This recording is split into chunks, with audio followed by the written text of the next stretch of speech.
Hello, Preeceville School. I am so excited to talk to you today because I went to Preeceville School when I was a kid.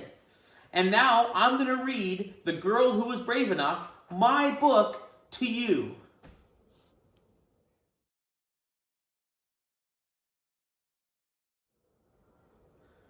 The Girl Who Was Brave Enough. Written by me, Nathan Parkin. Illustrated by the wonderful Courtney War.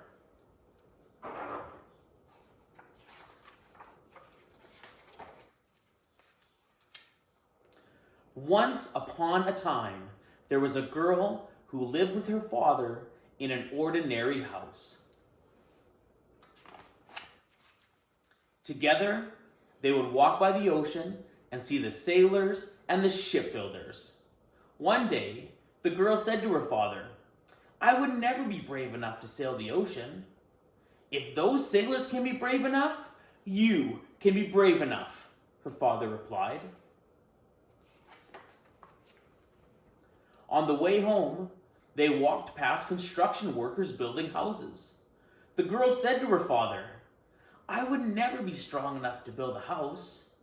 "If those construction workers can be strong enough, you can be strong enough," her father replied.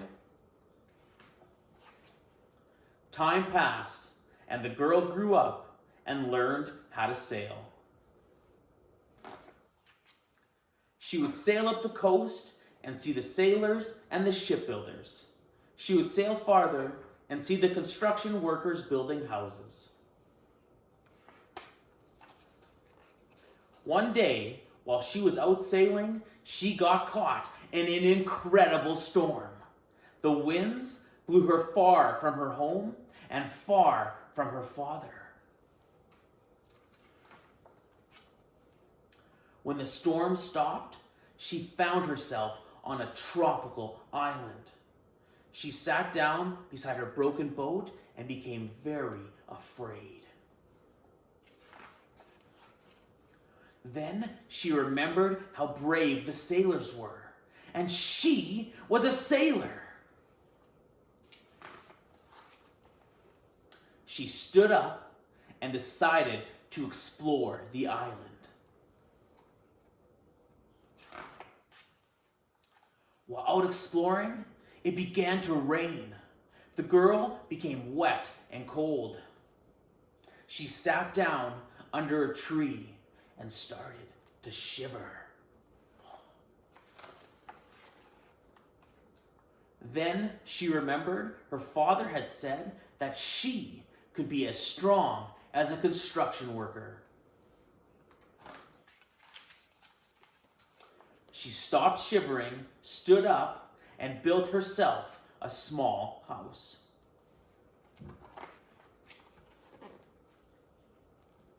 She spent the next few days exploring the island. She ate fruit with the monkeys. She sang with the songbirds. She even went swimming with a tiger.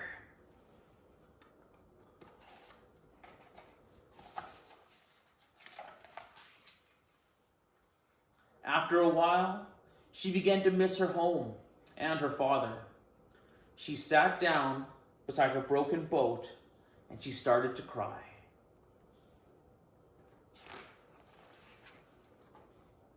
Then she remembered those shipbuilders. How clever they had been to build those ships. If she could be as brave as the sailors and as strong as the construction workers, she could definitely be as clever as the shipbuilders. She got up and got to work, fixing her boat. When she was finished, she had one more piece of fruit with the monkeys. She sang one more song with the songbirds and had one last swim with that tiger.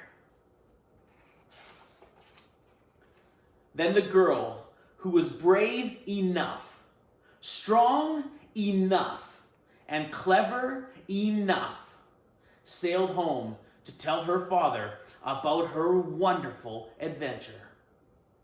So when storms in life lead you astray, and you're scared, cold, and alone, be brave, be strong, and be clever, and you'll find your way back home. The end.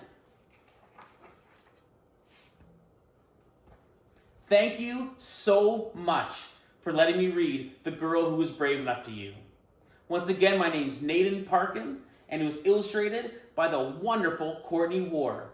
If you want your own copy, go to nathanparkin.com and get yours. Thanks.